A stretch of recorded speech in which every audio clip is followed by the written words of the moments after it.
Hello guys and welcome to our channel. Today we will change the windshield controller on a Routan 2010 Volkswagen. It's super easy to change. I found mine at eBay used for 50 bucks or 40 bucks.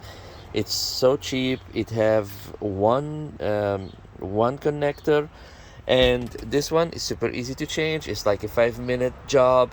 It have two screws here. You can access the screws from here. Here they are. They are Phillips ones, and you take them out, and this one come with the connector is here on this side. You take out this connector, you place this one, the new one, and you done. It's less than 5-minute job. Super easy. Have a good one, everyone.